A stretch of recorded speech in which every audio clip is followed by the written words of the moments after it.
வணக்கம். கதைப்போமால இன்னைக்கு நம்ம ஒரு த்ரில்லர் நாவல் கேட்க போறோம். சப்ஸ்கிரைப் பண்ணிட்டு கேளுங்க. இப்போ நம்ம கதைக்குள்ள போயிடலாம். அத்தியாயம் 1. இரவு 11:45 மணி. அபார்ட்மெண்ட் மாடி. அங்கே 2 காதலர்கள் பேசிக் கொண்டிருக்கிறார்கள். அதான் எல்லாம் நமக்குள்ள முடிஞ்சிருச்சுன்னு சொல்லிட்டேன்ல. அப்புறம் எதுக்காக இப்படி என்னைய டார்ச்சர் பண்ற? ப்ளீஸ் என் வாழ்க்கையில நீ இனிமே வரவே வராத. ஏன்டா எப்படி இவ்ளோ வெறுப்பா பேசுற? எனக்கு உன்ன பார்க்கணும் போல இருந்துச்சு. அதனால தான் வர சொன்னேன். அதுக்கு ஏன்டி இங்க வச்சு பார்க்கணும்னு சொன்ன? இந்த இடம் எனக்கு ரொம்ப பிடிக்கும்டா. அதனால தான் இங்க வர சொன்னேன். உனக்கு இப்போ இந்த இடம் கூட ஞாபகம் இல்ல, இல்லையாடா? சரி சொல்லு. எனக்கு வேலை இருக்கு. நான் போகணும் சீக்கிரமா. என் கைய பிடிச்சுக்கிட்டே பேசுடா. ப்ளீஸ்.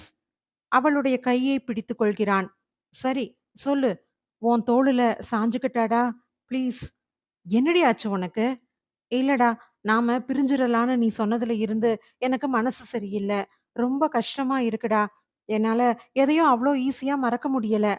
நான் கிளம்புறேன். இத பத்தி தான் பேசுவேன்னு தெரிஞ்சிருந்தா நான் வந்திருக்கவே மாட்டேன். ப்ளீஸ்டா போகாதடா. நீ இல்லாம என்னால வாழவே முடியாது. லவ் பண்ணுனோம். நல்லா ஊர சுத்துனோம். நமக்குள்ள எல்லாம் முடிஞ்சிருச்சு. அவ்வளவுதான்.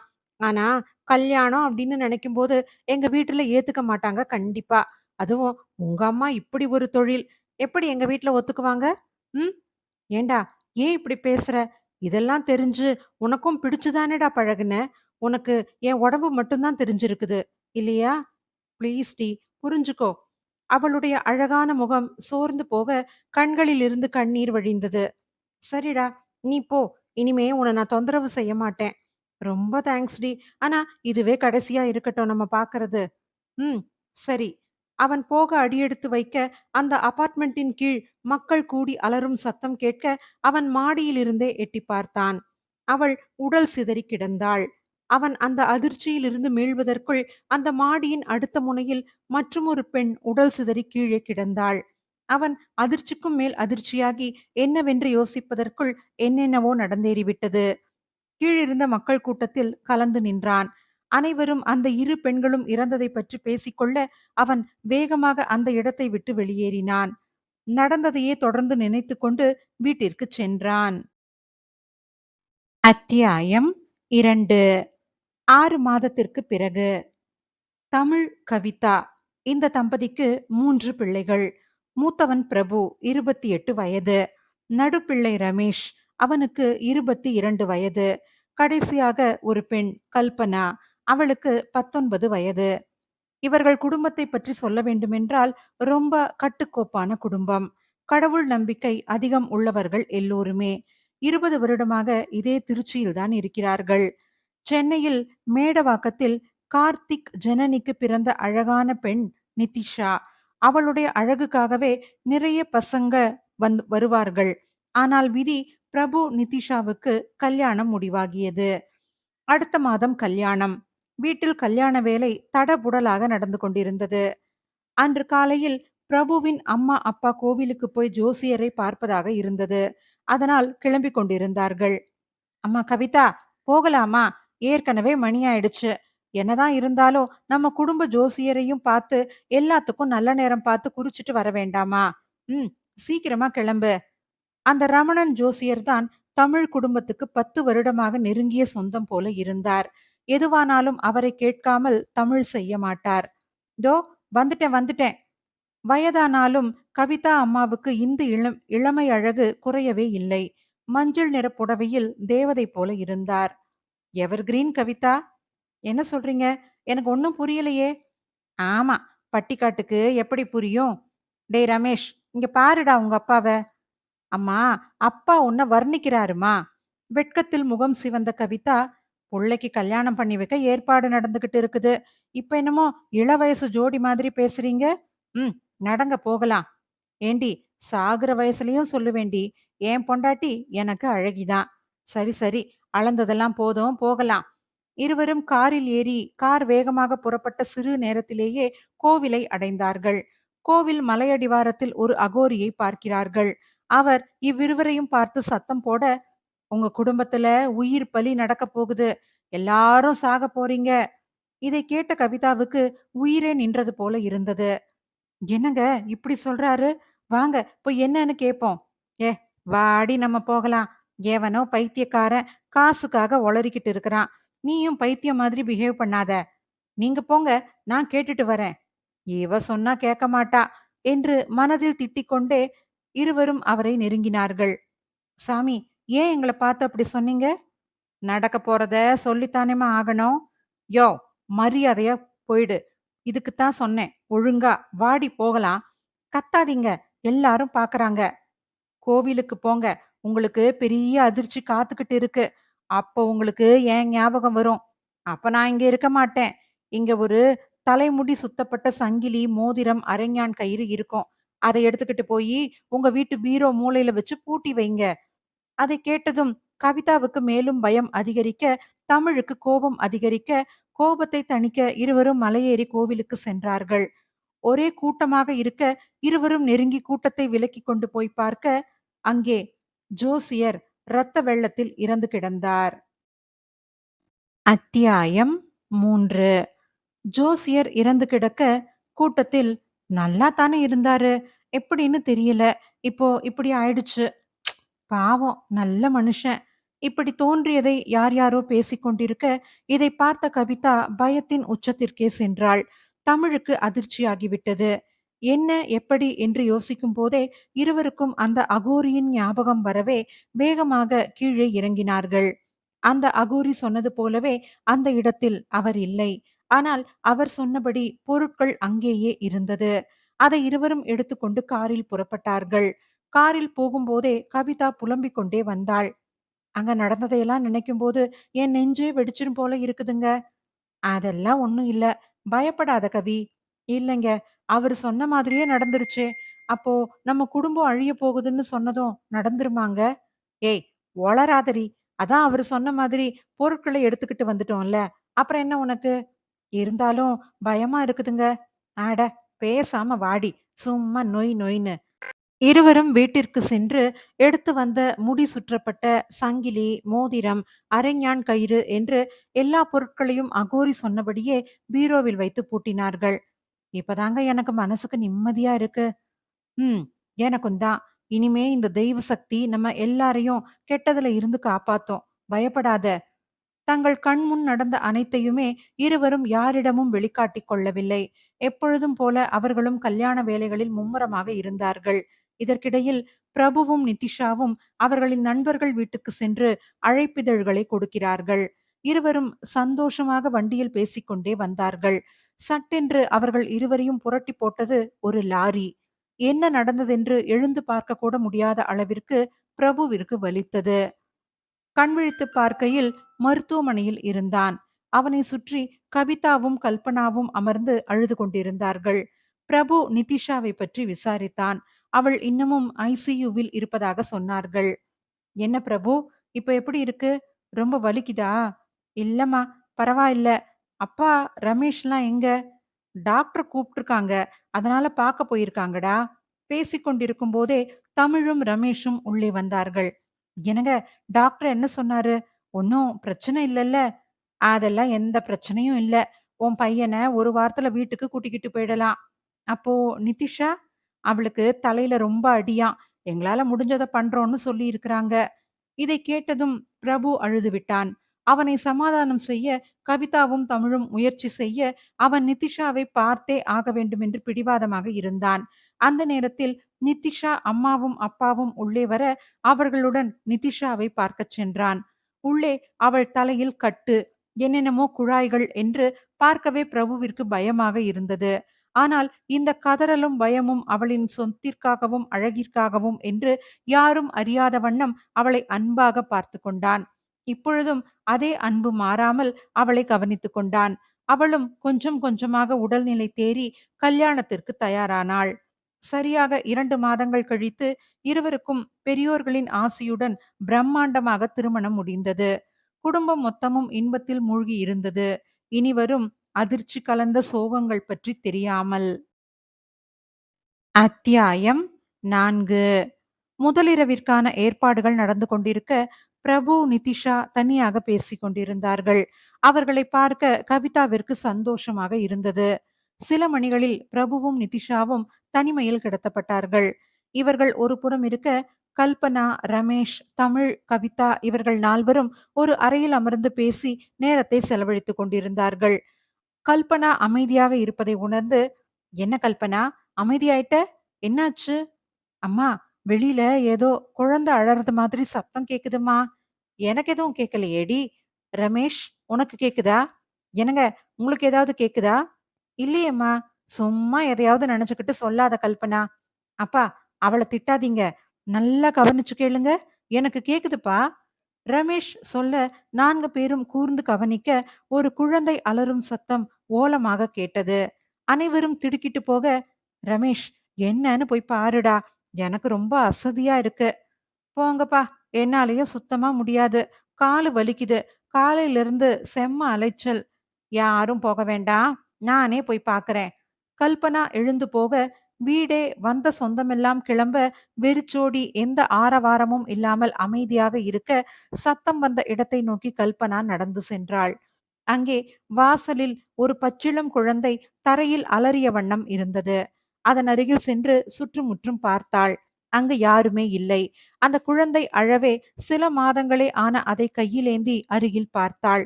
தூக்கியவுடன் குழந்தை அழுகையை நிறுத்த, அந்த குழந்தையின் அழகை ரசித்து கொஞ்சினாள். "என்னடா பாக்குறீங்க? உங்க அம்மா, அப்பா எங்க? இங்க எப்படி வந்தீங்க?" பேசிக்கொண்டே குழந்தையை முத்தமிடச் செல்ல, அந்த நொடியில் குழந்தையின் அழகான கண்கள் அகோரமாக மாறி வெளியில் வந்து, அதன் வாயை பிளந்து கல்பனாவின் கழுத்தை நெரித்துக் கடித்தது. அதன் ரத்தம் வழிந்த கோரமான பற்களால். கல்பனா அலறிக்கொண்டு குழந்தையை கீழே போட்டுவிட்டு வீட்டிற்குள் ஓடினாள். "என்னாச்சுடி கல்பனா? ஏன் இப்படி கத்திக்கிட்டு ஓடி வர்ற?" கல்பனா பயத்தில் பேச முடியாமல் மூச்சு மட்டுமே அவள் பதிலாகி போக, எல்லோரும் வாசலுக்கு சென்று பார்த்தார்கள். ஆனால் கல்பனா பார்த்த குழந்தை அங்கு இல்லை. மெல்ல பயத்தை விடுத்து கல்பனா நடந்த அனைத்தையும் சொல்லி முடித்தாள். "ஏய், என்னடி, எங்கள பயமுறுத்த இதெல்லாம் பண்றியா? இல்ல அந்த ஃபர்ஸ்ட் நைட்ட கேன்சல் பண்ணணும்னு இப்படியெல்லாம் உளர்றியா?" "டேய், உன் மேல சத்தியமா நான் சொன்னது தான்டா நடந்துச்சு. நம்பு." "என் மேல சத்தியமா? அப்ப இவ கண்டிப்பா பொய் சொல்றாப்பா." "நான் பொய் சொல்லல. தயவு செஞ்சு நம்புங்க." "டேய், விளையாடாத. உங்க எல்லாருக்குமே குழந்தை அழற சத்தம் கேட்டுச்சுல்ல?" "ஆமா, கேட்டுச்சு." "அப்போ கல்பனா பொய் சொல்லல. அவ சொன்னது எல்லாமே உண்மதான்." எல்லோரும் அதிர்ச்சியின் உச்சத்திற்கே சென்றார்கள். ஒரு பயத்துடனேயே 4 பேரும் வீட்டிற்குள் சென்று உறங்க ஆரம்பித்தார்கள். இங்கு நடந்த எதுவுமே தெரியாமல் பிரபுவும் நிதிஷாவும் எதிர்காலத்தை பற்றி பேசிக் கொண்டிருக்க, "ஐ லவ் யூ டி பொண்டாட்டி. கல்யாணம் ஆகறதுக்குள்ள என்னென்னமோ நடந்துருச்சுல்ல." அவள் எதுவும் சொல்லாமல் அவன் நெஞ்சில் சாய்ந்து கொண்டாள். "ஏய், என்னடி, பதிலுக்கு எதுவும் சொல்ல மாட்டியா?" "ஓ, வெக்கமோ? சொல்றேன் சொல்றேன். சொல்லும்போது பாருங்க." அவள் பேசிய விதத்தில் பிரபுவிற்கு சந்தேகம் வர, அவளை நிமிர வைத்து முகத்தை பார்த்தான். ஆனால் கரண்ட் கட்டானதில் இருவரையும் இருள் சூழ்ந்து கொண்டது. சிறிது நேரத்தில் பிரபு மெழுகை ஒளிரச் செய்தான். அதை மேஜையில் வைக்க மேஜையின் அருகே சென்றான். நிதிஷா அவனை கழுத்தோடு கட்டிப்பிடிக்க, "ஏய், என்ன பண்ற?" "ஓ, இப்போ இருட்டா இருக்குன்னு மேடத்தோட வெக்கம் போயிடுச்சோ?" அவளிடமிருந்து எந்த பதிலும் இல்லை. ஆனால் கழுத்தை நெரிக்க ஆரம்பித்தாள். "விடுடி போதும். கழுத்து ரொம்ப வலிக்குதுடி. விடு." பிரபு சொல்ல சொல்ல அவன் கழுத்தில் இருந்து நெருக்கமான பிடியின் அழுத்தம் மட்டும் குறையவே இல்லை. அவன் கோபத்தில் கையை தட்டிவிட்டு அவள் முகத்தை பார்க்க, அவள் முகம் வெற்றிடமாக கண், மூக்கு, உதடு என்று எதுவுமில்லாமல் இரத்தக் கறைகளுடன் இருந்தது. பார்த்த கணத்தில் பிரபு பயத்தில் அலறிக்கொண்டே அறையை விட்டு வெளியேறினான். "அம்மா." அத்தியாயம் 5. பிரபு அவளை அந்த கோலத்தில் பார்த்த கணத்தில் பயத்தில் கதவை உடைக்காததுதான் மிச்சம். "அம்மா, அப்பா" என்று கத்திக்கொண்டே வந்தான். அவன் கத்திய சத்தத்தில் விழித்துக் கொண்ட கவிதா வெளியில் வந்து பார்த்தாள். அவளைத் தொடர்ந்து தமிழ், கல்பனா, ரமேஷும் வந்தனர். "டேய், என்னடா ஆச்சு? இப்படியேவா வருவாங்க? எங்கடா நிதிஷா?" பிரபு நிதிஷாவை பார்த்த கோலத்தை எல்லோரிடமும் சொன்னான். "டேய், ஏதாவது திட்டிட போறேன். வளர்ந்த பையன் தானடா நீ? ஏன் இப்படி குழந்தை மாதிரி பண்ணிக்கிட்டு இருக்கிற?" "அம்மா, ப்ளீஸ்மா, நம்புமா." எல்லோருக்கும் பிரபுவை அந்த நிலைமையில் பார்க்க சிரிப்புதான் வந்தது. "என்ன பிரபு நீ? போப்பா, உன் பொண்டாட்டிய உள்ள கூட்டிக்கிட்டு போ." பிரபு தன்னையும் சமாதானம் செய்து கொண்டு அறையினுள் சென்றான். நித்திஷா அவனை பார்த்து சிரித்தாள். அவன் எதையும் கண்டுகொள்ளாமல் படுத்து உறங்கிப் போனான். இரவு 2 மணி. எல்லோரும் தூங்கிக் கொண்டிருக்க, தமிழ் வீட்டில் எதுவுமே சரியில்லை என்று புரிந்து கொண்டு, ஏன், எதற்காக இதெல்லாம் நடக்கிறது என்று புரியாமல் தூக்கம் தொலைத்து அமர்ந்திருந்தார். அப்போது வித்தியாசமான சத்தம் கேட்க, எழுந்து சத்தம் எந்த இடத்திலிருந்து வருகிறதென்று கண்களால் அலசினார். சட்டென்று அந்த சத்தம் நின்று அமைதி மட்டுமே நிலவியது. இருந்தாலும் சத்தம் கேட்டதே என்று தமிழ் குழப்பத்தில் இருக்க, மீண்டும் அந்த சத்தம் கேட்டது. ஆனால் இம்முறை ஒரு பெண்ணும் பையனும் பேசிக்கொள்வது போன்ற சத்தம். எழுந்து நடக்க ஆரம்பித்தார். சத்தத்தை கண்டுபிடிக்க. சத்தம் பீரோவிலிருந்து வருவதை அறிந்த அவர் பீரோவை நெருங்கிய போதும் சத்தம் நிற்கவில்லை. ரமேஷும் கல்பனாவும் ஏதோ விளையாடுகிறார்களா என்று நினைத்து பீரோவை திறந்து பார்க்கலாமா வேண்டாமா என்ற குழப்பத்துடனேயே நிற்கிறார். ஒருவித பயத்துடன். ஆனால் சத்தம் அதிகமாக அதிகமாக அவருக்கு பயமும் அதிகமாகியது. தன் கையை பீரோவின் கைப்பிடியில் வைத்து மெல்ல திறந்தார்.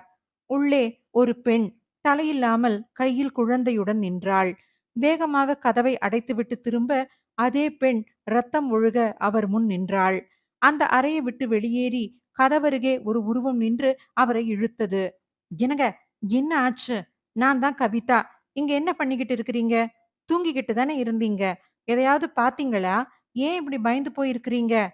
பீரோவை அடையாளம் காட்டி நடந்தவற்றை சொல்லச் சொல்ல கவிதா சிலை போல நின்றுவிட்டாள். சில வினாடிகளில் சுயநினைவு வந்தவளாக, "இதுக்கு மேல இங்க இருக்க வேண்டாங்க. தயவு செஞ்சு வாங்க, போயிடலாம். நாளைக்கு பாத்துக்கலாம்." "இல்லடி, நீ போ. இன்னைக்கு அது என்னன்னு தெரிஞ்சுக்காம விடமாட்டேன். ஒரு ராத்திரிக்குள்ள எவ்வளவு நடந்துருச்சு." "இல்லைங்க, சொன்னா கேளுங்க. நாளைக்கு காலையில பூசாரிய கூட்டிக்கிட்டு வந்து என்னன்னு பாத்துக்கலாம்." கவிதா சொல்ல சொல்ல அவள் பேச்சை கேட்காமல் பீரோவை மீண்டும் திறந்தார். ஆனால் இப்போது அந்த தலையில்லாத அந்த பெண்ணும் இல்லை, குழந்தையும் அங்கு இல்லை. "என்னங்க, எதுவுமே இல்லையே?" "ஆமாண்டி. ஆனா நான் பார்த்தேனே. அந்த அகோரி குடுத்த பொருளெல்லாம் பத்திரமா இருக்குதான்னு பாருங்க." "ம், பார்க்கறேன்." பார்த்தார். "ஏய் கவிதா, அந்த அகோரி குடுத்த எதுவுமே இங்க இல்லடி." "நல்லா பாருங்க. நல்லா தேடுங்க. இங்க தானே அன்னிக்கு வச்சோம். அன்னிக்கு இங்க தான் வச்சோம். ஆனா, இன்னிக்கு அங்க இல்லையேடி. இப்ப என்னங்க பண்றது? அத யாரு எடுத்திருப்பா? இத்தனைக்கும் நம்ம யாருகிட்டயும் சொல்லக்கூட இல்லையே. அப்புறம் எப்படி? ஒருவேள அதெல்லாம் காணாம போனதுனால தான் இப்படியெல்லாம் நடக்குதோ? இருக்கலாம். இங்க இருக்க வேண்டாம். வா, போயிடலாம்." குழப்பத்தில் இருவரும் என்னென்னமோ யோசித்தார்கள். நடந்து அறையை விட்டுச் செல்ல, டமால் என்று பீரோ கதவு தானாக பூட்டிக் கொண்டது. அத்தியாயம் 6.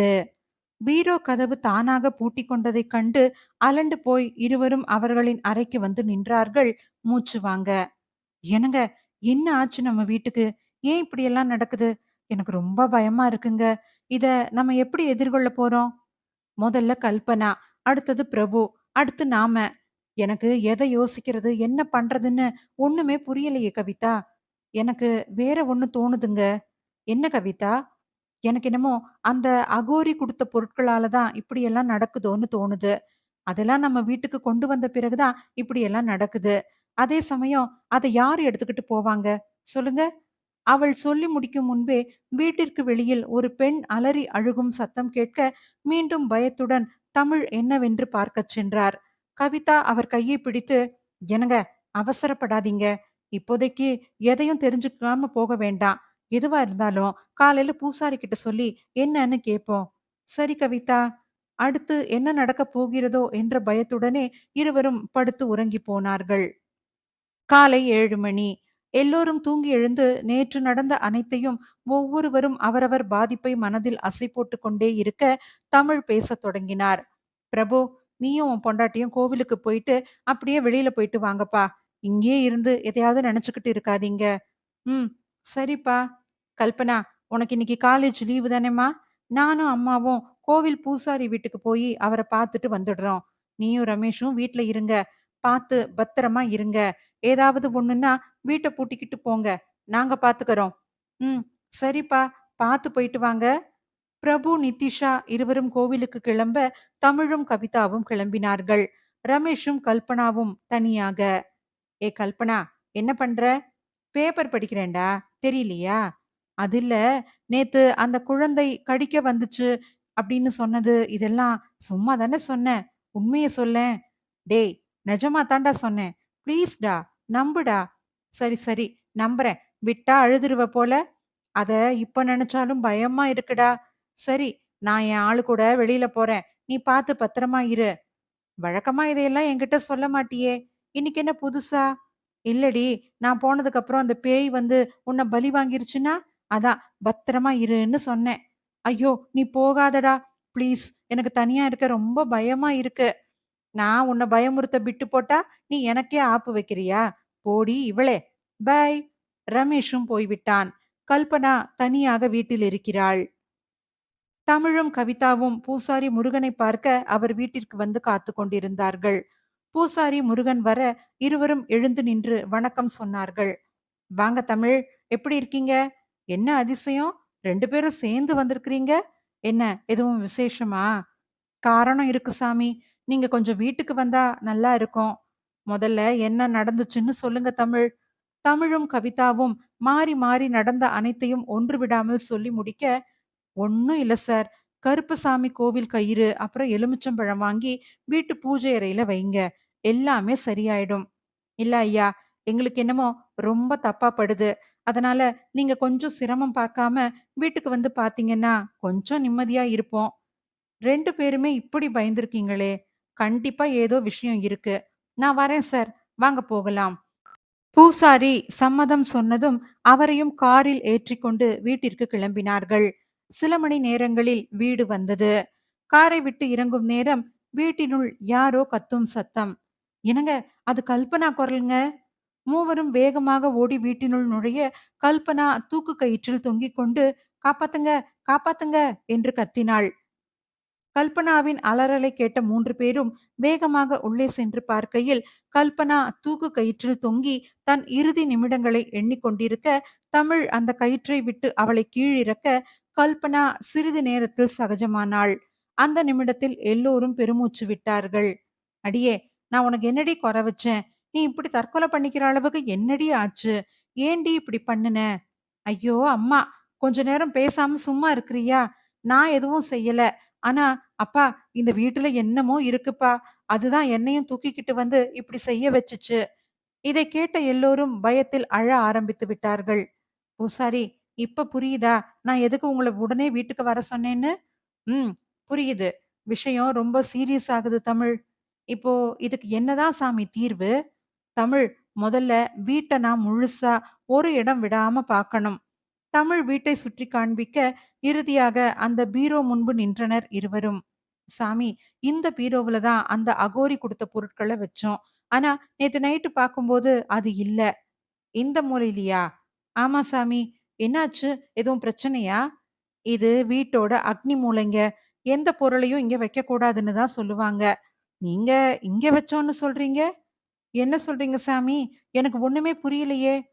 நீங்க பெரிய தப்பு பண்ணிட்டீங்க. அத்தியாயம் 7. புதிர் போடாம தயவு செஞ்சு புரியிற மாதிரி கொஞ்சம் சொல்லுங்க சாமி. மனசு படபடன்னு அடிச்சுக்குது. பீரோ முன் நின்று சில மந்திரங்களை முணுமுணுத்தார் பூசாரி. அந்த அகோரின்னு யாரோ சொன்னீங்களே, அவன் குடுத்த எதுவுமே இந்த வீட்டு பிரச்சனைய போக்குற பொருள் இல்ல. உங்க மூலமா இந்த வீட்டுல பெரிய துஷ்ட சக்திய வர வச்சிருக்கிறான். அதனால தான் இப்படியெல்லாம் நடக்குது. நான் அப்பவே சந்தேகப்பட்டேன் சாமி. இதோ இவ இருக்காளே, இவ தான் சாமி அது இதுன்னு சொல்லி, இப்ப பாருங்க அத வேற காணோமே! சரி விடுங்க. இப்ப சொல்லி எந்த பிரயோஜனமும் இல்ல. அது உங்க குடும்பத்துல யாரோ ஒருத்தர் மேல தான் இருக்கணும். உங்களுக்கு இந்நேரம் தெரிஞ்சிருக்குமே! அது யார் மேல இருக்குதுன்னு எப்படி சாமி கண்டுபிடிக்கிறது? அது என்னால முடியாது சார். சின்ன தப்பு நடந்தாலும் உயிரே போயிடும். இது சாதாரணமான விஷயம் இல்ல தமிழ். நீங்களே இப்படி சொன்னா எப்படி சாமி? எங்களுக்கு இப்போ உங்கள விட்டா யாரும் இல்ல சாமி. நீங்க தான் என் குடும்பத்த காப்பாத்தணும். சரி தமிழ். எனக்கு தெரிஞ்சவங்க ஒருத்தங்க இருக்காங்க. அவங்க கிட்ட விசாரிச்சு சொல்றேன். என்னால முடிஞ்ச உதவிய கண்டிப்பா செய்யறேன். கவலைப்படாதீங்க தமிழ். சரிங்க சாமி. போயிட்டு வாங்க. பூசாரி கிளம்பியதும் ரமேஷ் வந்தான். கோவிலுக்கு சென்ற பிரபு நிதிஷாவும் வந்துவிட தமிழ் எல்லோரையும் வீட்டின் நடுக்கூடத்தில் கூடச் செய்தார். ரமேஷ் ஆரம்பித்தான். என்னாச்சுப்பா? ஏன் எல்லாரையும் இப்படி ஹால்ல வெயிட் பண்ண சொன்னீங்க? எதுவும் முக்கியமான விஷயமா? சொல்றேன்ப்பா. உங்களுக்கு எல்லாருக்குமே நல்லாவே தெரியும். கொஞ்ச நாளாவே நம்ம வீட்ல என்ன நடக்குதுன்னு. இன்னைக்கு பூசாரிய கூட்டிட்டு வந்து பார்த்தோம். ஏதோ பயங்கரமான துஷ்ட சக்தி இருக்கிறதாவும், அது நம்ம குடும்பத்த அழிக்கப் போகுதுன்னு சொல்றாரு. ஐய்யய்யோ! என்னப்பா சொல்றீங்க? ஆமா. அது நம்ம குடும்பத்துல யாரோ ஒருத்தர் மேல தான் இருக்குதுன்னு சொன்னாரு. நாங்க இன்னும் கொஞ்சம் தாமதமா வந்திருந்தா, கல்பனாவ உயிரோடவே பார்த்திருக்க முடியாது. இதுக்கு மேல என்ன நடக்கப் போகுதுன்னு ஒண்ணுமே புரியல. பேசிக்கொண்டே தமிழ் எல்லோருடைய முகத்தையும் பார்க்க, நித்திஷாவிற்கு பின்னால் ரத்தம் சொட்ட சொட்ட ஒரு உருவம். தமிழை முறைத்தவாறு நின்று கொண்டிருந்தது. ஆனால் தமிழ் அதை கண்டும் காணாதது போல அதற்கு முக்கியத்துவம் தராமல் தன் பேச்சை தொடர்ந்தார். "என்னப்பா நீங்க பேய், பிசாசுன்னு சொல்லிக்கிட்டு காமெடி பண்ணிக்கிட்டு இருக்கீங்கப்பா. நேத்து குழந்தை அழுதது ஞாபகம் இருக்கா ரமேஷ்?" ரமேஷிடம் மௌனம் நிலவியது. "உடனே சீரியஸ் ஆகாதீங்க. ஆனா நடந்த எல்லாமே உண்மை. ஞாபகம் வச்சுக்கோங்க. வெளியில போயிட்டு வந்தாலும் பத்திரமா போயிட்டு வாங்க." இரவு 10 மணி. இரவு உணவு முடிந்து எல்லோரும் அவரவர் அறைக்குச் செல்ல, பிரபு, நித்திஷா இருவரும் அவர்கள் அறையில். நித்திஷா பேச்சைத் தொடங்க, "ஏங்க, நான் என்னங்க செஞ்சேன்? ஏன் என்கிட்ட பேசாம இருக்கிறீங்க? நான் ஏதாவது தப்பு செஞ்சுட்டேனா?" பிரபுவிடமிருந்து எந்த பதிலும் வரவில்லை. "உங்ககிட்ட தாங்க பேசிக்கிட்டு இருக்கிறேன். இப்படி எதுவுமே சொல்லாம இருந்தா என்ன அர்த்தம்?" "கொஞ்ச நாளைக்கு அப்படித்தான்." "ஏன்?" "நீயே பார்த்தல்ல, வீட்டுல நிலைமை சரியில்ல. எல்லாம் சரியாகட்டும். அப்புறமா பேசிக்கலாம். நீ இப்ப போய் தூங்கு." "ஓஹோ! எனக்கு புரிஞ்சிருச்சு.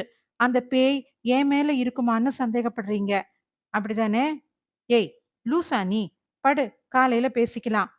"நோ. Answer me now." "நான் ஒண்ணும் நினைக்கலடி. தயவு செஞ்சு தொல்ல பண்ணாத.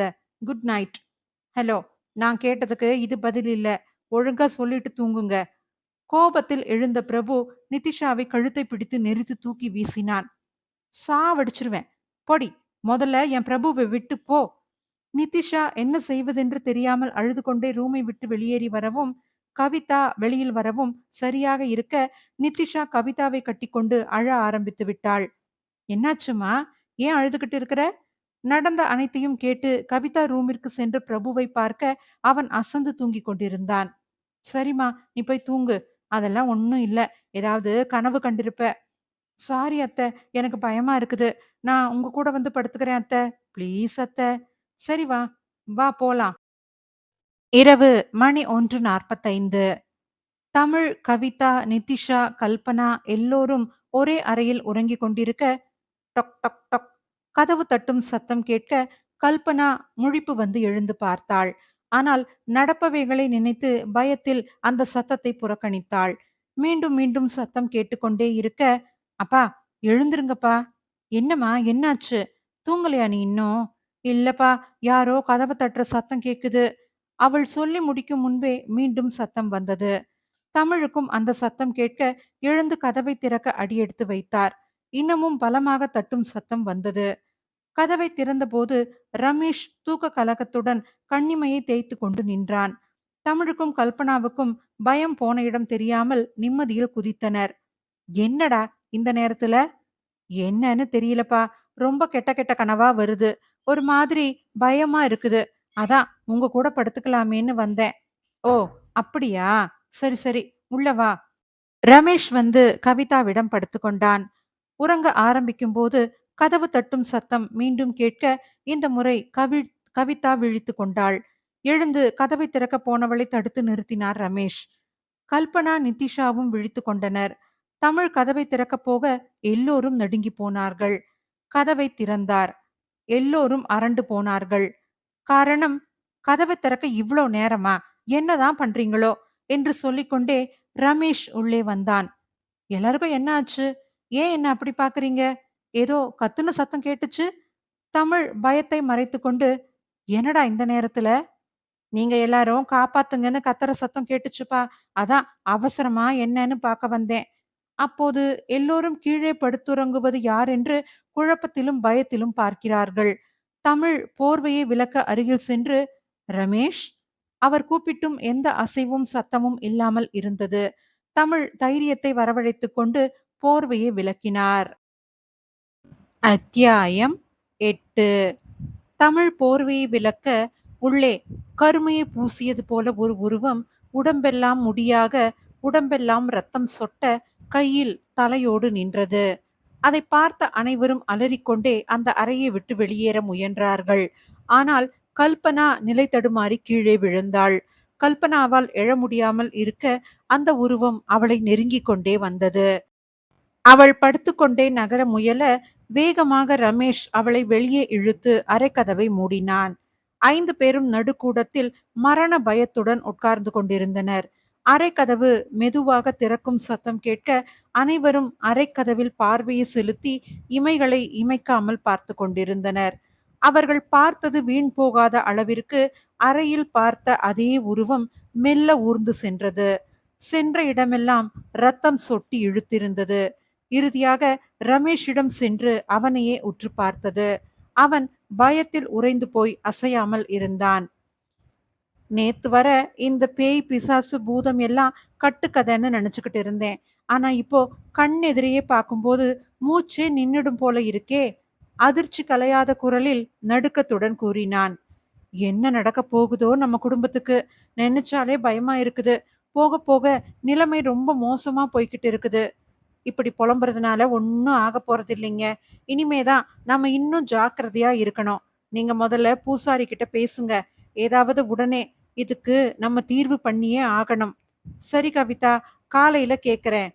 எல்லோரும் இங்கு பயத்தில் நடுங்க, பிரபு மட்டும் நன்றாக எந்த இடையூறும் இன்றி உறங்கிக் கொண்டிருந்தான். எனக்கு என்னமோ அண்ணா மேலதான் சந்தேகமா இருக்குது. ரமேஷ் அவன் பங்கிற்கு ஒரு புரளியை கிளப்பினான். என்னடா சொல்ற நீ? ஆமா, நீங்களே யோசிச்சு பாருங்கப்பா. இந்த கல்யாணம் நடந்ததுல இருந்துதான் இப்படி நம்ம வீட்டுல நடந்துகிட்டு இருக்குது. அதுக்கப்புறம் அண்ணாவும் நடவடிக்கை சரியில்லை. இப்ப கூட பாருங்க, அண்ணிக்கிட்ட அப்படி நடந்துகிட்டு இருக்காங்க. இப்போ நமக்கு இவ்ளோ பிரச்சனை நடந்து கத்தியும் அண்ணா வரவே இல்லை.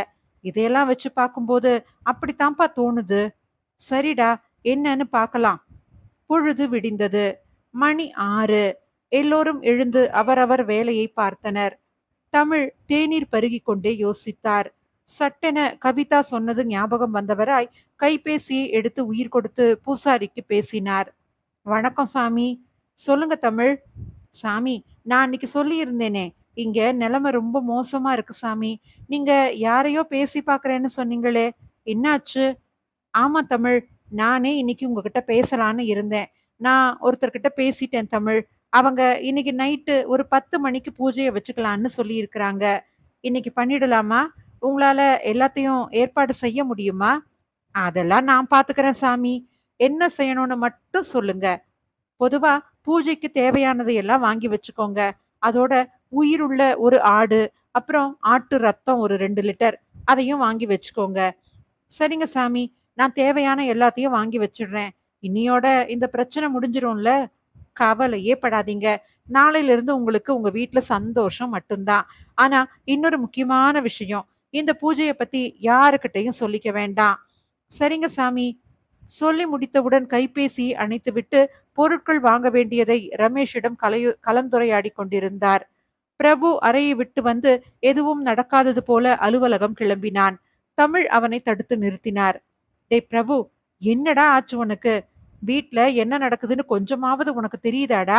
நீ பாட்டுக்கு வர, நீ பாட்டுக்கு போற. என்னடா ஆச்சு? ஏதாவது பிரச்சனையா? அதெல்லாம் ஒண்ணும் இல்லையே, நான் நல்லாத்தான்ப்பா இருக்கேன். நீங்க தான் எல்லாரும் எப்ப பார்த்தாலும் எதையாவது பேயி பூதம்னு புலம்பிக்கிட்டே இருக்கிறீங்க. சரிப்பா, இப்போ நீ போயிட்டு சாயங்காலம் கொஞ்சம் சீக்கிரமா வந்துடு. வீட்ல ஒரு பூஜை இருக்குது. ஓகேப்பா, வந்துடுறேன். தமிழ் பூஜைக்கு தேவையான பொருட்கள் எல்லாவற்றையும் வாங்கி வந்து பூசாரி வரும் முன்னே எல்லாவற்றையும் தயாராக வைத்தார். மணித்துளிகள் கடந்து கொண்டே போக பூஜைக்கான நேரம் நெருங்கியது. மணி இரவு 9:30. கவிதா பூசாரி வந்துவிட்டாரா என்று தமிழை பார்க்கச் சொல்ல தமிழ் வாசலுக்கு செல்லவும் பூசாரி வீட்டிற்குள் நுழையவும் சரியாக இருந்தது. பூசாரி, உங்களுக்கு தெரிஞ்சவங்க யாரோ வர்றாங்கன்னு சொன்னீங்க, இப்போ நீங்க மட்டும் வரீங்களே, என்ன ஆச்சு? வந்துகிட்டு இருக்காங்க தமிழ். நீங்க எல்லாத்தையும் வாங்கி வச்சிட்டீங்களா? எல்லாம் தயாரா இருக்குதா? எல்லாம் தயாரா இருக்கு சாமி. யாரு வராங்க? அவங்கள பத்தி எதுவுமே சொல்லலையே.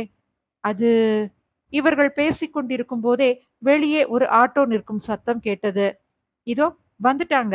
வாங்க என் கூட. அவங்க ஒரு பெண். வயது 70 எட்டி இருக்கலாம் என்று அவரது தோற்றமும் தாங்கி பிடித்த நடையும் எண்ண வைத்தது. கண் தெரியாதவர் போல ஒரு ஊன்றுகோல் உதவியுடன் நடந்து வந்தார். அவரை பார்த்தவுடனே எல்லோருக்கும் ஒரு அதிர்ச்சி கலந்த பவமான பார்வை அவர் மேல். அதை புரிந்து கொண்ட பூசாரி, தமிழ், உங்க பார்வை எனக்கு புரியுது. ஆனா அப்படி சாதாரணமா எடை போட்றாதீங்க. இவங்க அன்னம்மாள். கொல்லிமலை சித்தர்கள் கூட சேர்ந்து இவங்களும் தவம் செஞ்சிருக்கிறாங்க. ரொம்ப சக்தி வாய்ந்தவங்க. சரிங்க சாமி. என்ன பூசாரி, அங்க என்ன முணுமுணுக்குறீங்க? உங்கள பத்தி தாம்மா சொல்லிக்கிட்டு இருந்தேன். அது சரி.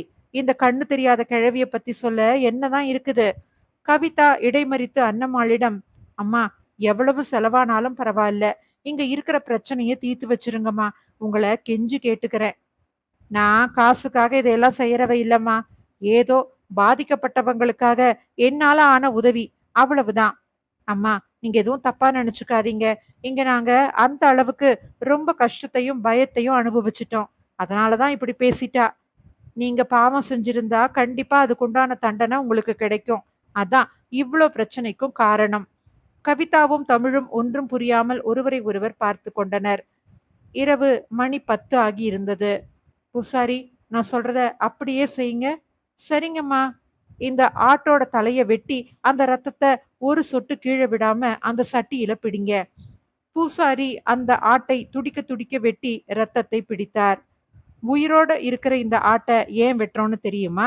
உயிர் பலி கேட்கிற கொடூர ஆத்மா கிட்ட இருந்து மனித உயிர் போகாம தடுக்கத்தான். நமக்காக அந்த ஆடு அதோட உயிரை தியாகம் செஞ்சிருக்குது. பூசாரி, நீங்க இவங்க எல்லாரையும் சுத்தி மஞ்சள் குங்குமத்துல ஒரு வட்டம் போடுங்க. இதுவும் உங்க குடும்பத்தோட பாதுகாப்புக்காகத்தான். ஏன்னா நான் இப்போ உங்க வீட்ல இருக்கிற அந்த கெட்ட சக்திய உங்க முன்னாடி வர வைக்க போறேன். அப்போதான் அதுக்கு என்ன வேணும்னு நம்ம தெரிஞ்சுக்க முடியும். மஞ்சள் குங்குமம் வச்சு போட்ட இந்த வட்டம் உங்களை பாதுகாக்கும். வீட்ல இருக்கிற எல்லா விளக்கையும் அணைச்சிருங்க பூசாரி. இப்போ வீட்டோட நடு கூடத்துல மட்டும் விளக்கு வெளிச்சம் இருக்கணும். இப்போ எல்லாரும் அந்த வட்டத்துக்குள்ள நில்லுங்க. பூசாரி, நீங்க இங்கே இருங்க.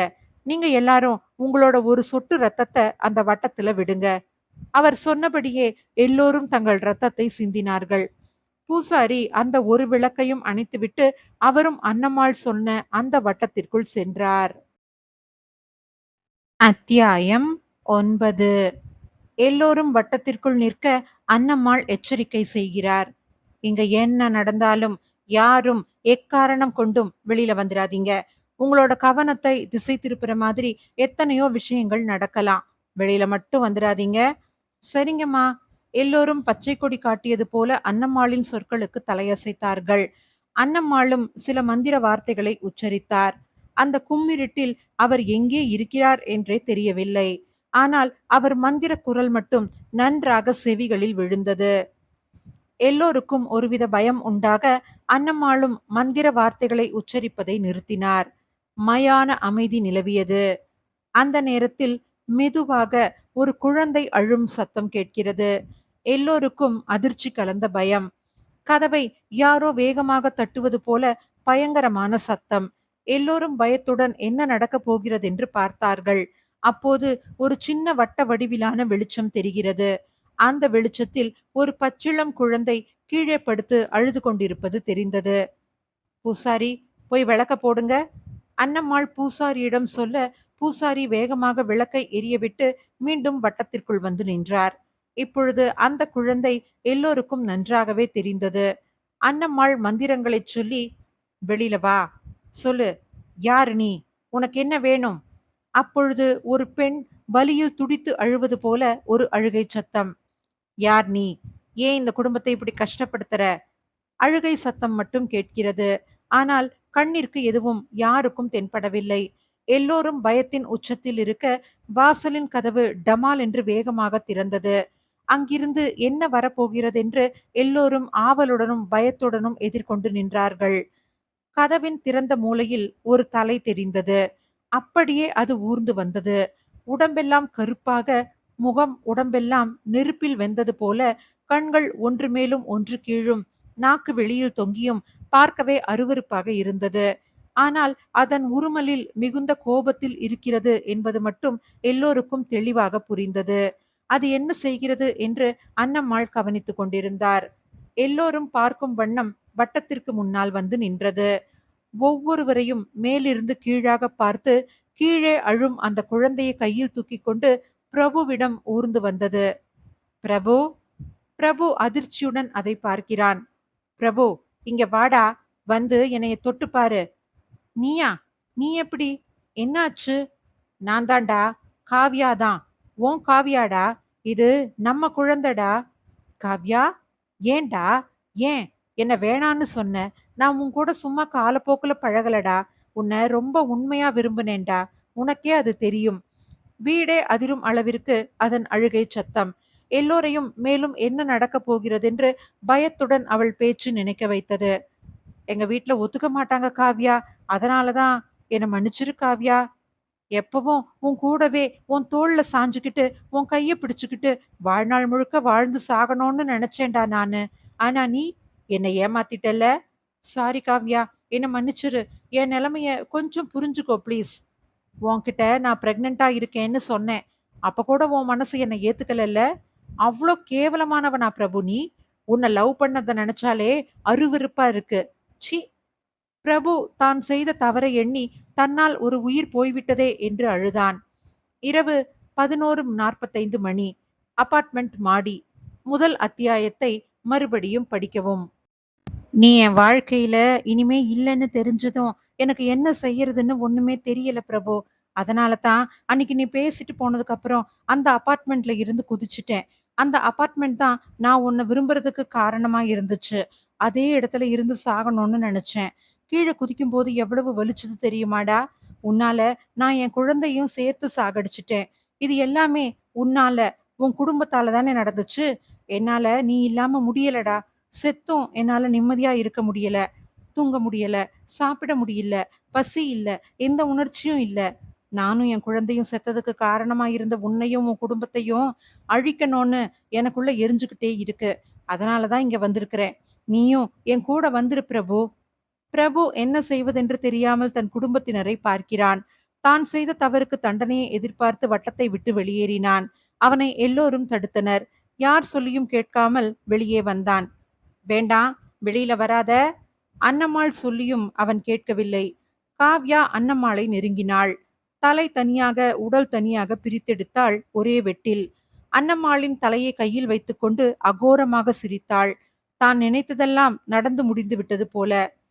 என்னால உன்னை எப்படி மறக்க முடியாதோ, அதே சமயம் உன்னை என்னால மன்னிக்கவும் முடியாது. பிரபு, வெளிய வா. பிரபு யோசித்தான். நான் வரமாட்டேன். சாரி, நீ தயவு செஞ்சு போயிடு. எனக்கு கல்யாணம் ஆயிடுச்சு. ஒரு பொண்ணா இருந்துகிட்டு இன்னொரு பொண்ணோட வாழ்க்கைய கெடுத்துடாத. ப்ளீஸ். பார்றா, அவ்ளோ அக்கறையா பொண்ணுங்க மேல? அப்போ உன்னை உண்மையா விரும்புற நான் யாரு பிரபு? அன்னம்மாள் இறந்து போனதால் மந்திரமில்லாத வட்டம் சக்தியை இழந்துவிட்டது. அதை நினைத்து எல்லோரும் நடுங்கிக் கொண்டிருந்தார்கள். யாருக்கு என்ன ஆகப் போகிறதென்று. சட்டென்று எல்லா விளக்குகளும் அணைந்து போயின. எல்லோரும் பிரபு, பிரபு என்று பதட்டத்துடன் அவனை தேடினார்கள். சில நிமிட தேடலிற்கு பிறகு ஒரு வட்ட அளவிற்கு வெளிச்சம் வந்தது. எல்லோரும் பிரபுவை தேடினார்கள். அப்பொழுது கவிதா வீட்டின் மேல் பார்த்து கத்தினாள். எல்லோரும் மேலே பார்த்தார்கள். பிரபு தொங்கினான், கழுத்தில் கயிறு இறுக்கி பிணமாக. எல்லோரும் அலற காவ்யா பிரபுவின் உடலை மெதுவாக கீழே இறக்கி வைத்து அவனை கட்டித் தழுவி முத்தமிட்டாள்.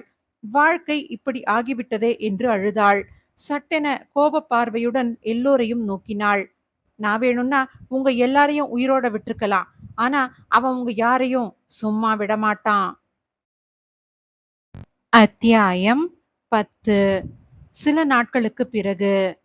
வீட்டில் நடந்த பயங்கரமான 2 கொலைகள், பிரபுவின் இழப்பு என்று எல்லோரையும் மிகுந்த அளவில் பாதித்தது.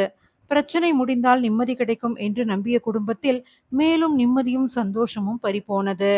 ரமேஷ் மட்டும் காவ்யா கடைசியாக, நான் உங்களை உயிரோட விட்டாலும் அவன் உங்களை சும்மா விட மாட்டான், இதையே நினைத்து கொண்டிருந்தான். யார் அந்த அவன் என்று கண்டே தீர வேண்டும். இல்லையென்றால் மீண்டும் ஏதாவது ஆபத்து நேருமோ என்கிற பயம் வந்தது அவனுக்கு. ஏதோ நடந்தது நடந்துவிட்டதென்று எல்லோரும் சகஜ நிலைமைக்கு மாற கவிதாவும் நிதிஷாவும் நடந்ததையே நினைத்து கொண்டிருந்தார்கள். மறுபக்கம் போலீஸ் பிரபு அன்னம்மாளின் இறப்பு பற்றி விசாரித்துக் கொண்டிருந்தனர். இன்று பிரபுவிற்கு 16ஆம் நாள் காரியம். ரமேஷிற்கு இந்த இடத்தில் ஒரு அழைப்பு. கைபேசியில். திரையில் நந்தினி, ரமேஷின் காதலி. திரையை தேய்த்து காதில் வைத்தான். சொல்லு, என்னடா பண்ற? ஃபோன் பண்ணா எடுக்கவே மாட்டேங்கிற? என்னாச்சு? ஏன் உனக்கு எதுவுமே தெரியாதா எங்க வீட்ல என்ன நடக்குதுன்னு? சரிடா, எங்க வீட்ல மாப்பிள பாக்குறாங்க. இன்னும் 1 மாசத்துல கல்யாணம்னு சொல்லிட்டாங்க. ஓ! என்னவோ? ஒழுங்கா எங்க வீட்ல வந்து பேசு. உனக்கே தெரியும் எங்க வீட்டு நிலைமை. இப்ப எப்படி நான் பேசுறேன். ஆனா, இப்போ கொஞ்சம் கஷ்டம். புரிஞ்சுக்கோ. அதெல்லாம் எனக்கு தெரியாது. நான் வேணும்னா நீ வந்து பேசு. இல்லன்னா உன் இஷ்டம். பேச வேண்டியதை பேசிவிட்டு அழைப்பை துண்டித்து விட்டாள். ரமேஷ் யோசித்துவிட்டு என்ன நடந்தாலும் நடக்கட்டும் பார்த்துக் கொள்ளலாம் என்ற தைரியத்துடன் அப்பா, அம்மாவை எதிர்நோக்கினான். அப்பா, அம்மா, உங்ககிட்ட ஒரு விஷயம் பேசணும். சொல்லுடா. என்ன? அப்பா, நான் நந்தினின்னு ஒரு பொண்ண லவ் பண்றேன்ப்பா. அவங்க வீட்ல கல்யாண ஏற்பாடு பண்ணிக்கிட்டு இருக்கறாங்க. நீங்க அவங்க வீட்ல போய் கொஞ்சம் பேசுங்கப்பா. என்னாச்சுப்பா? எதுவும் பேசாம இருக்கிறீங்க? ஏதாவது சொல்லுங்க. நான் என்னத்தடா சொல்றது?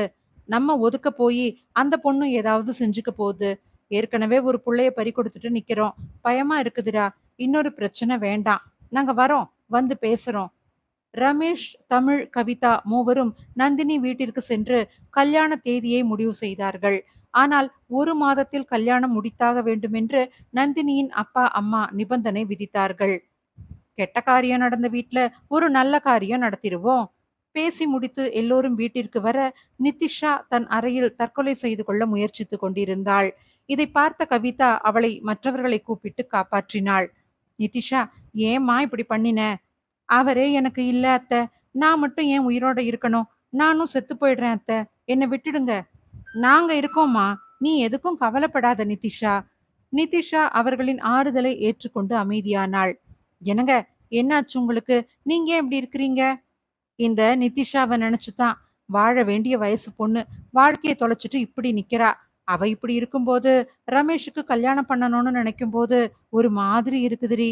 ஆமாங்க, கஷ்டமா தான் இருக்கு எனக்கும். பேசாம அவ வீட்டுக்கு அனுப்பிடலாமா? அவ இன்னொரு வாழ்க்கைய ஆரம்பிக்கட்டுமே.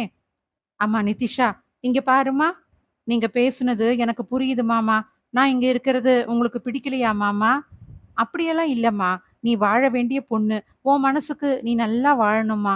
இங்க இருந்தா பிரபுவ உன்னால மறக்க முடியாது. அதனால தாம்மா சொல்றேன். நிதிஷா தேம்பி தேம்பி அழ ஆரம்பித்து விட்டாள். அழாத நிதிஷா. மாமா உன் நல்லதுக்கு தானே சொல்றாரு.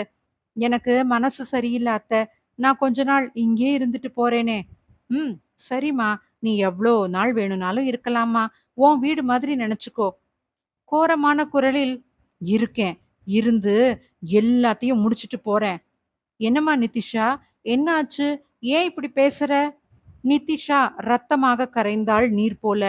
கவிதா தமிழின் கண் முன்னே.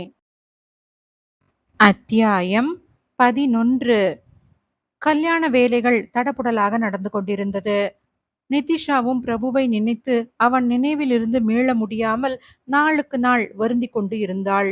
2 மாதங்கள் போக ரமேஷ் நந்தினி திருமணம் வெகு விமர்சையாக நடந்து முடிந்தது. ரமேஷும் நந்தினியும் உச்சகட்ட சந்தோஷத்தில் இருந்தார்கள். ஏண்டி, நமக்கு தான் ஆல்ரெடி ஃபர்ஸ்ட் நைட் முடிஞ்சிருச்சே.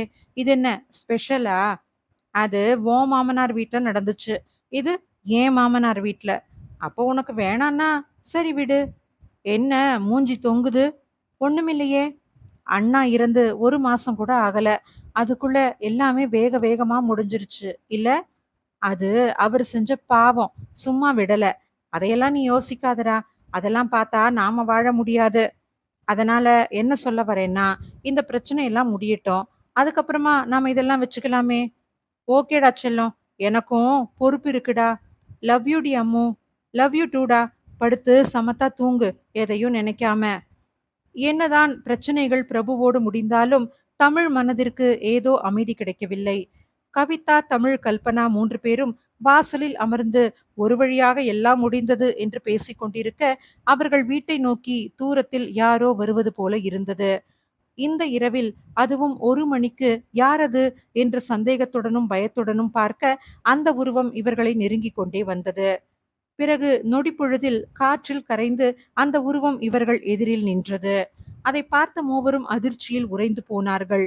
கவிதா அழுது கொண்டே, பிரபு அவனிடமிருந்து எந்த பதிலும் இல்லை. தலையை குனிந்தவாறே இருந்தான். கவிதா, நீ எதுவும் பேசாத, அமைதியா இரு. பிரபு அமைதியாக நடந்து வீட்டின் நடுக்கூடத்தின் நாற்காலியில் அமர்ந்தான். அப்போது ரமேஷின் அறையின் கதவும் திறந்தது. எல்லோரும் அங்கிருந்து என்ன வரப்போகிறதென்று பார்க்க ரமேஷ் வந்தான். இங்கு பார்த்தால் பிரபுவை காணவில்லை. டேய், நீ என்னடா பண்ற இங்க? அத நான் தான் கேட்கணும். நீங்க எல்லாரும் இங்க என்ன பண்றீங்க? நான் பாத்ரூம் போலான்னு வந்தேன். சரிடா, நாங்க சும்மா தான் வந்தோம். சொல்லுங்க. இப்போ இங்க என்னமோ நடந்திருக்குது. அதான் எல்லாம் இப்படி இருக்கிறீங்க. சரிடா, நந்தினிக்கு எதுவும் தெரியாம பாத்துக்கோ. சரி, பாத்துக்கறேன். நீங்க சொல்லுங்க. இப்போ இங்க பிரபு வந்தான்டா. நீ வெளியில வந்த உடனே அவன காணோம். என்ன? பிரபு வந்தானா? உங்க எல்லாருக்கும் என்ன ஆச்சு? அவன் எப்படி இங்க வர முடியும்? இந்த வீட்ல தான் எப்போ என்ன நடக்குதுன்னே தெரியலையே. பெத்த புள்ளைங்கள நல்லபடியா வளர்த்துருக்கோம்னு நெனச்சோம். ஆனா நடந்தது என்னமோ இப்படி. சரி, சரி. எல்லாரும் போய் படுங்க. நாளைக்கு பேசிக்கலாம். ரமேஷ் கடிந்தான். மறுநாள் காலை ரமேஷ் அலுவலகத்தில் சோர்வாக அமர்ந்திருக்க அவன் நண்பன் ரூபன் வந்து பார்க்கிறான். என்னடா ஆச்சு? எல்லாம் நல்லபடியா முடிஞ்சுதா? டேய், நீ கொஞ்சம் இங்க வந்து உட்காரு. உன்கிட்ட சில விஷயங்கள சொல்லணும். ரமேஷ் தன் வீட்டில் நடந்த அனைத்தையும் சொன்னான். டேய், கேக்குற எனக்கே பயமா இருக்குடா. நீ எப்படி அந்த வீட்ல இருக்கிற? அப்போ உங்க அண்ணா பேயால தான் செத்தானா? ஆமாடா. அவன் திரும்ப வேற வந்திருக்கான்னு சொல்ற. என்னடா நீ இப்படி பயமுறுத்துற? அந்த காவ்யா கடைசியா போகும்போது நான் உங்கள உயிரோட விட்டாலும் அவன் உங்கள விடமாட்டான்னு சொன்னா. அது யாரா இருக்கும்டா? என்ன கேட்டா, எனக்கு எப்படிடா தெரியும்? அப்போ எங்க வீட்ல இன்னொரு பேய் இருக்குன்னு தானே அர்த்தம்? ஆமாண்டா. என்னமோ தப்பா இருக்குதுடா. திரும்ப எங்க வீட்ல ஏதோ பெருசா ஒண்ணு நடக்க போகுது. அத எப்படியாவது தடுக்கணும்டா. முதல்ல இந்த இன்னொரு பேய் உங்க வீட்ல இருக்கான்னு உறுதிப்படுத்திக்கோடா. சரிடா. ரமேஷ் அலுவலகம் முடிந்து வீட்டிற்கு வந்தான். எல்லோரும் அமைதியாக இருப்பதை பார்த்து இன்று எதுவும் நடக்கவில்லை என்று உறுதிப்படுத்திக் கொண்டான். அவன் அறைக்கு சென்றதும் அவனை அணைத்தாள் நந்தினி. சி, நீயா? பயந்துட்டேன். ஏண்டா, உங்க அண்ணன்னு நினைச்சிட்டியா? அட போடி, நீ வேற. ஏன்டா டல்லா இருக்கிற? ஒன்னும் இல்லடி, ஒர்க் அதிகம். சரி, நீ போ, நான் வரேன். ஏன்டா? நான் ட்ரெஸ் மாத்தணும். நான் தான் பண்ணி விடுவேன். அடிங்க, கொன்னுடுவேன். நான் தான்டா பண்ணுவேன். சோகமாக முகத்தை வைத்துக் கொண்டாள். சரி, பண்ணி தொலை. ஈ, சும்மா சொன்னேன்டா. ஆசைதான். கொஞ்சம் கூட பொறுப்பே இல்லை என் புருஷனுக்கு. அட்டிங்கொய்யால, இங்க வந்துராத. ஓடி போயிடு. எல்லோரும் சாப்பிட்டு முடித்து அவரவர் அறைக்கு சென்றனர். ரமேஷ் கட்டிலில் அமர்ந்து வேலை விஷயமாக ஏதோ எழுதி கொண்டிருந்தான். நந்தினி கண்ணாடியின் முன்னின்று தலை சீவி கொண்டிருந்தாள். ரமேஷ் அவளை ஆசையுடன் அணைக்க அவளுக்கு தெரியாமல் பின்னாடி சென்றான். கண்ணாடியில் அவள் முகமே தெரியாமலும் நொடியில் ஒரு ஆணின் முகமும் வந்து சென்றது. டேய், பின்னாடி வந்து என்ன பண்ற? அது வந்து, இப்ப என்னடா ஆச்சு? ஏன் இவ்வளோ டென்ஷன்? அதெல்லாம் ஒண்ணும் இல்ல. உன்ன ஹக் பண்ணிக்கலான்னு வந்தேன். பார்றா, இப்பதான் உனக்கு தோணியிருக்குது. இருவரும் அது இதுவென்று பேசிக்கொண்டே உறங்கிவிட்டார்கள். மணி நடுநிசி ஆனது. ரமேஷுக்கு முழிப்பு வரவே தன் போர்வையை விலக்கி எழ முயற்சித்தான். எழுந்து பார்க்கையில் அவன் காலடியில் ஒரு உருவம் இவனை முறைத்தவாறே நின்று கொண்டிருந்தது. அத்தியாயம் 12. ரமேஷின் காலடியில் ஒரு கருமையான உருவம். அதை கண்டவுடன் பயத்தில் போர்வையை மீண்டும் போர்த்தி படுத்துவிட்டான். சில வினாடிகள் கழித்து இதயம் துடிக்கும் சத்தம் வெளியே கேட்க போர்வையை விலக்கி பார்த்தான். அந்த உருவம் அங்கேயே அதே இடத்தில் அப்படியே பார்த்து கொண்டிருந்தது. மீண்டும் படுத்துக்கொண்டான். ஆனால் எத்தனை நாட்கள் இப்படியே பயந்து ஒளிந்து கொள்வது? என்னவென்று பார்த்து விடலாம் என்று போர்வையை விலக்கி எழுந்து பார்த்தான். இப்போது அந்த இடத்தில் அந்த உருவத்தை காணவில்லை. அவனுக்கு ஒன்றுமே புரியாமல் போகவே பிரபுவிற்கு அடுத்து தனக்கு நடக்கும் சம்பவங்களை நினைத்து பைத்தியம் பிடித்தது போல என்னவாக இருக்கும் என்று யோசித்தான்.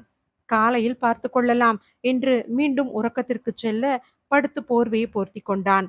இப்போது காலடியில் பார்த்த உருவம் தன் அருகில் போர்வைக்குள் பார்க்க ரமேஷ் அலறிவிட்டான். சத்தத்தில் நந்தினி விழித்து கொண்டாள். என்னாச்சு? ஏதாவது கெட்ட கனவா? பயந்துட்டியா? ம், ஏதோ கெட்ட கனவு நந்தினி. சரி, சரி, பயப்படாத. இந்தா, தண்ணிய குடி. நந்தினி ஆறுதல் சொன்னாலும் அவன் பதட்டமாகவே இருந்தான். சரி, நீ வா. என்ன ஹக் பண்ணி படுத்துக்கோடா. நான் இருக்கேன். நீ பயப்படாத. சரிடி. இருவரும் எந்த இடையூறும் இன்றி உறங்கி எழுந்தார்கள். காலை எப்பொழுதும் போல காலை உணவு முடித்து எல்லோரிடமும் விடை பெற்று அலுவலகம் கிளம்பினான் ரமேஷ். தன் நண்பன் ரூபனுடன் பேச, டே ரூபன், எனக்கு என்னமோ அந்த இன்னொரு ஆவி என் ரூம்ல தான் இருக்குன்னு தோணுதுடா. எப்படிடா சொல்ற? நேத்து கண்ணாடியில அவன் முகத்தை பார்த்தேன்டா. அப்போ யாருன்னு தெரிஞ்சிடுதாடா? ஆமாடா, எனக்கு ரொம்பவே நல்லா பழக்கப்பட்ட முகம்தான். ஆனா சரியா ஞாபகம் வரலடா. அதான் நேத்துல இருந்து எனக்கு ரொம்ப பயமா இருக்கு. ஓ! அப்படியா? ம். அவன் என்கிட்ட ஏதோ சொல்ல வரானா? இல்ல என்ன பயமுறுத்த முயற்சி பண்றானான்னு எனக்கு ஒண்ணுமே புரியலடா. எனக்கு என்னமோ உங்க வீட்ல இன்னொரு டெத் கன்ஃபார்ம்னு தோணுதுடா. செருப்பால அடிப்பேன்.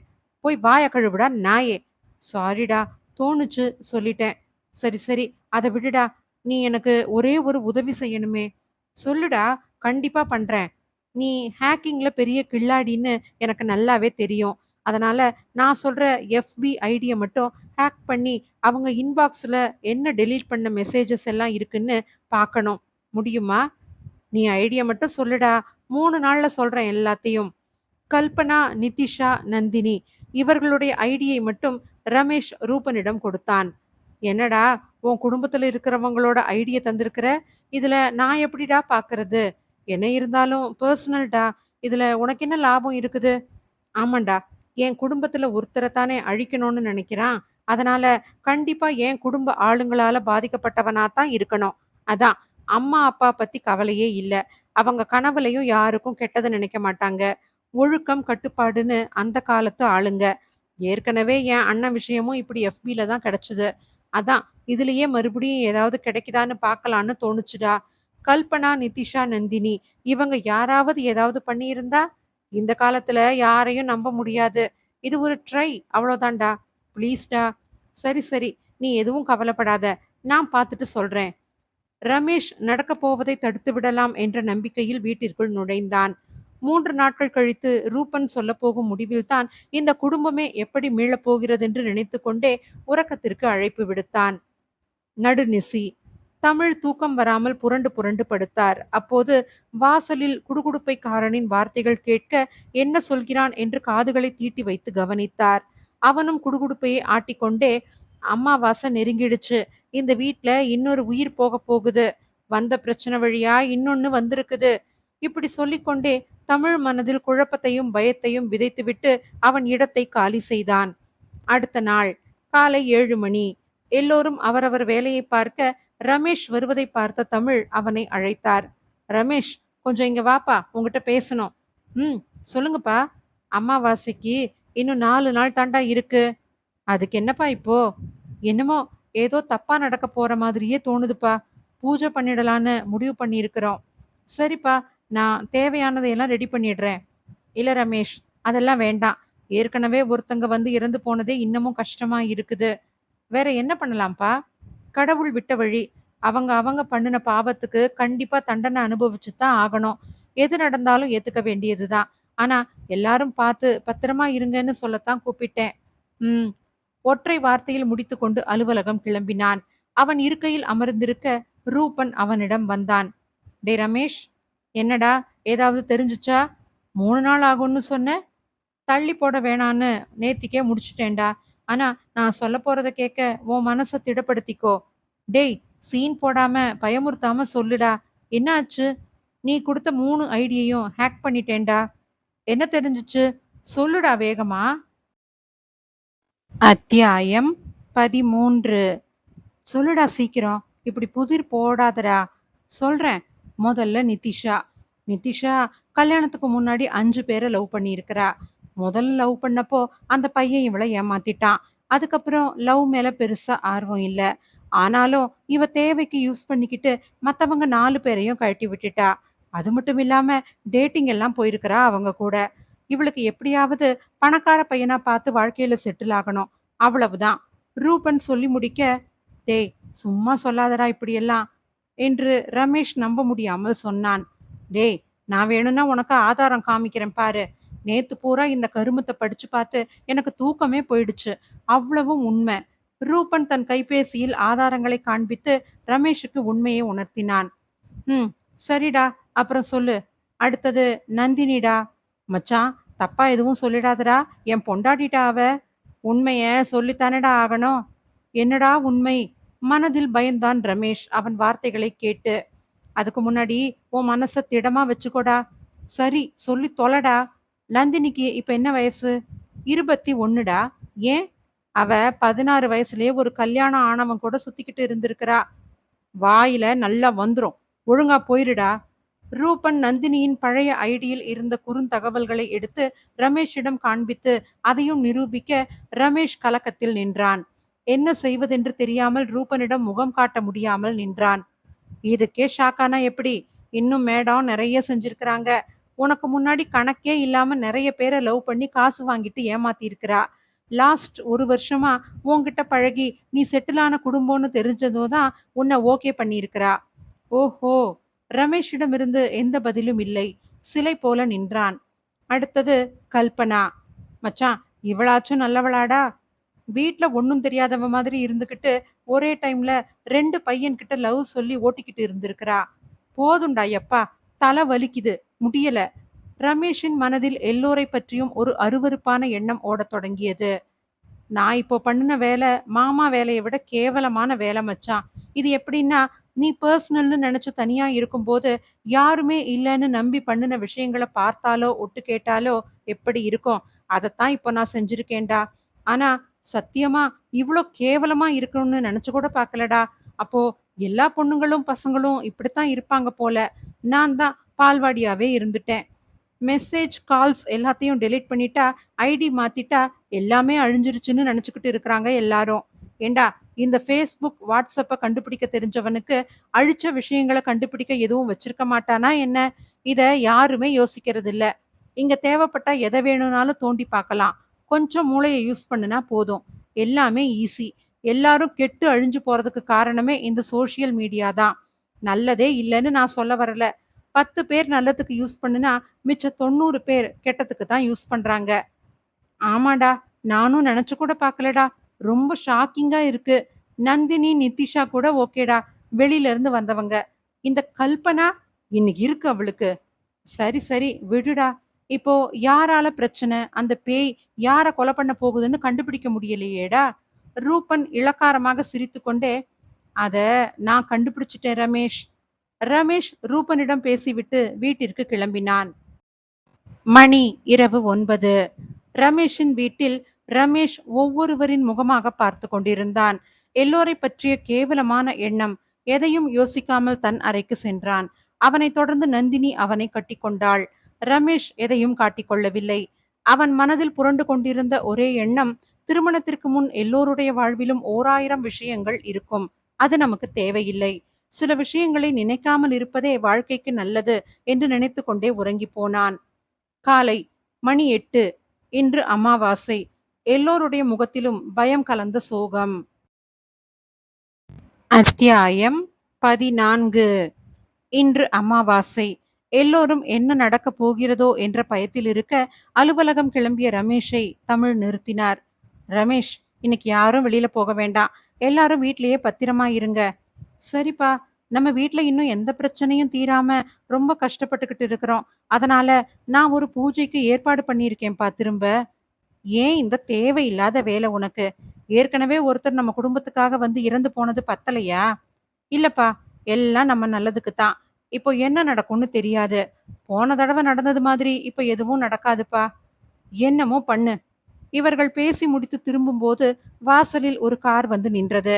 ரமேஷ் சொன்னபடி ரூபன் ஒரு சாமியாரை அழைத்து கொண்டு வந்தான். அவர் லிங்கன். அவர் வந்ததும் யாரிடமும் எந்த பேச்சும் பேசாமல் தன் வேலையை ஆரம்பித்தார். ரூபன் எல்லாவற்றையும் சொல்லியே அவரை அழைத்து வந்திருந்தான். காலையில் ஆரம்பித்த பூஜை இரவாகியும் பூஜையை இடைவிடாமல் செய்தார். இப்பொழுது மணி இரவு 8. பூஜையை முடித்து எழுந்து அனைவரிடமும் ஒரு சில சொட்டு தீர்த்தத்தை அருளினார். தமிழ் அவரிடம் பேச்சு கொடுக்கிறார். சாமி, நீங்க யாரு என்னன்னெல்லாம் எங்களுக்கு தெரியாது. என் பையன் எங்ககிட்ட எதுவுமே சொல்லல சாமி. இந்த ஏற்பாடெல்லாம் அவனாவே செஞ்சிருக்கிறான். ஏதாவது குறை இருந்தா சொல்லுங்க சாமி. அதெல்லாம் எந்த குறையும் இல்ல. நீங்க கவலையே படாதீங்க.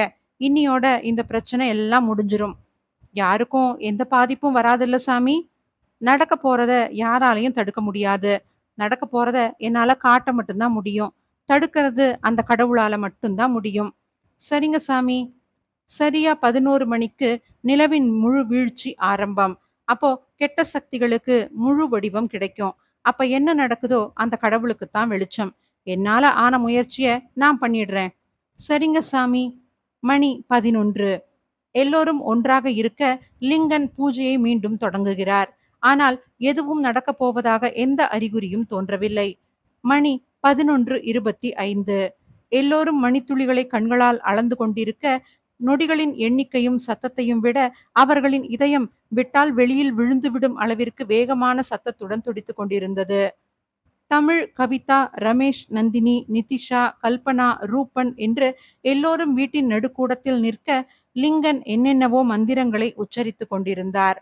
சட்டென்று மின்சாரம் துண்டித்து போக எல்லோரும் அலறிவிட்டார்கள். லிங்கன் எல்லோரையும் அமைதிப்படுத்த, என்ன, எதனால் என்று யோசிப்பதற்குள் மீண்டும் அவர்களுடன் மின்சாரம் இணைந்தது. நொடியில் மேலிருந்து ஒரு கயிறு கீழ் இறங்கியது. அந்த கயிறு நேராக ரமேஷ் முன் வந்து, வா ரமேஷ் என்று சொல்லி தொங்கிக் கொண்டிருந்தது. எல்லோரும் அதை பார்த்து பயந்து கொண்டிருக்க, அந்த கயிறு வேகமாக ரமேஷின் கழுத்தில் சுருக்கி உயிரை பதம் பார்க்க தொடங்கியது. எல்லோரும் தடுக்க முயற்சி செய்ய அந்த கயிறு ரமேஷை விடுவதாக தெரியவில்லை.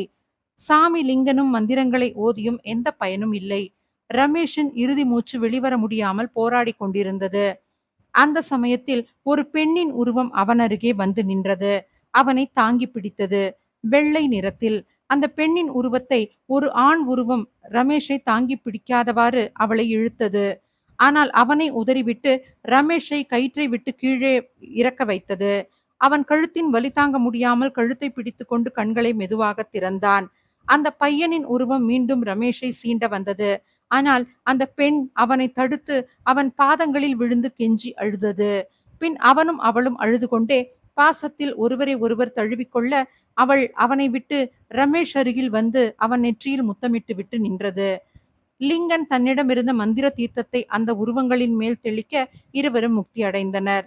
அந்த சமயத்தில் பிரபுவின் ஆன்மாவும் அவர்களிடம் மன்னிப்பு கேட்க வர, அவன் மீதும் தீர்த்தம் பட அவனும் முக்தியடைந்தான். எல்லோரும் அதிர்ச்சி மாறாத முகத்துடனேயே இருந்தார்கள்.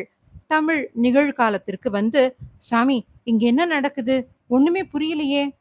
உங்க குடும்பத்துக்கு வந்த எல்லா ஆபத்தும் நீங்கிடுச்சு. எப்படி சாமி? சொல்றேன். லிங்கன் தன் கண்களுக்கு புலப்பட்டதை எடுத்துச் சொல்ல ஆரம்பித்தார். அப்போ திவ்யாவிற்கு 5 வயது. அவளுக்கு ஒரு அண்ணன். அவன் 10 வயது நிரம்பியவன்.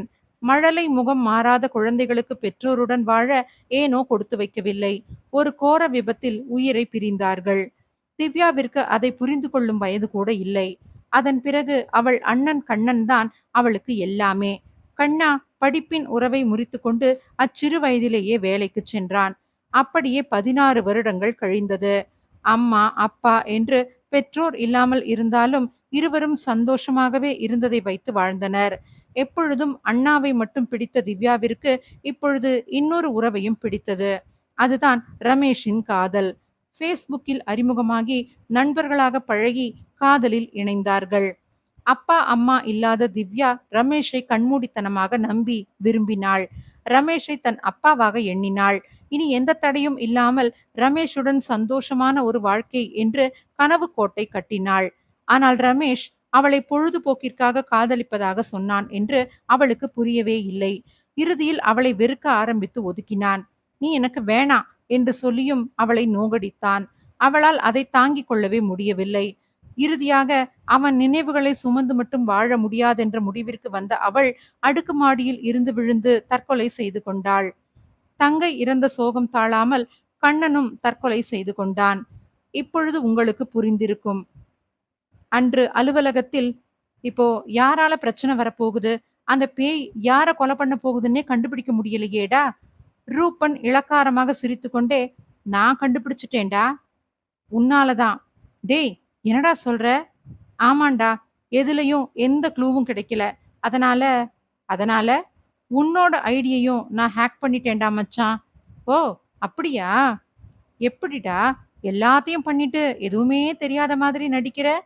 சாரிடா, தெரியாம பண்ணிட்டேன். ரூபன் பயத்தில் நடுங்க ஆரம்பித்தான். 2 பேரை கொன்னுட்டு தெரியாமன்னு அசால்ட்டா சொல்றியேடா பாவி. அதுக்கப்புறம் தான்டா எவ்வளோ பெரிய தப்பு பண்ணியிருக்கேன்னு நினைச்சேன் என்று சொல்லி அழுதான் ரமேஷ். லவ்வுனா எல்லாருக்கும் அவ்வளோ ஈஸியா போயிடுச்சுல்ல. டைம் பாஸுக்கு பண்ண வேண்டியது. அப்புறம் பிடிக்கலன்னு சொல்லி பிரேக்கப் பண்ணிட்டு வேற ஒண்ண பார்க்க வேண்டியது. உயிர குடுத்து காதலிக்கிறவங்க தான்டா உன்ன மாதிரி ஆள நம்பி இப்படி சாகுறாங்க. ஆனா ஒண்ணு சொல்றேன்டா, அந்த பொண்ணு உன்ன விட்டாலும் அவ அண்ணன் உன்ன சும்மாவே விடமாட்டான்டா. ப்ளீஸ்டா நீயும் இப்படி சொல்லிடாத. எப்படியாவது என்ன காப்பாத்துடா. ஹெல்ப் பண்ணுடா. ப்ளீஸ்டா. நண்பனா போயிட்ட. என்ன பண்றது? என்னால முடிஞ்ச ஹெல்ப்ப பண்றேன். அதுக்கு மேல கடவுள் தான் உன்ன காப்பாத்தணும். இங்கு தமிழும், கவிதாவும் நினைத்து நினைத்து அழுது கொண்டிருக்க, நம்ம இதுநாள் வர நம்ம புள்ளைங்கள ஒழுக்கமா நல்லபடியா வளர்த்துருக்கோம்னு நெனச்சோம். நம்ம வளர்ப்பு பொய்யா போயிடுச்சுங்க. நம்ம யாரையுமே சரியாவே வளர்க்கல. ரமேஷ் அப்பா, அம்மாவின் காலில் விழுந்து மன்னிப்பு கேட்க, அவர்கள் அவன் முகத்தில் விழிப்பது கூட பாவம் என்பது போல பார்த்துவிட்டு சென்றனர். 2 நாட்கள் கழித்து ரமேஷின் அறையில், "எப்படிங்க உங்களால ஒரு பொண்ணு மனச ஏமாத்த முடிஞ்சது? ச்சீ! உங்கள என் புருஷன்னு சொல்லிக்கவே அசிங்கமா இருக்குது." ரமேஷ் நந்தினியின் முகத்தை பார்க்க, ரூபன் சொன்னது ஞாபகம் வர சத்தமாக சிரித்தான். "முகமூடி உடையாத வரையில எல்லாருமே உத்தமர் தான்" என்றதை நினைத்து நினைத்து சிரித்தான். இதோட இந்த கதை முடியுது. இது போல மேலும் பல நல்ல கதைகள் கேட்க, கதை போமாவுக்கு சப்ஸ்கிரைப் பண்ணி சப்போர்ட் பண்ணுங்க. நன்றி, வணக்கம்.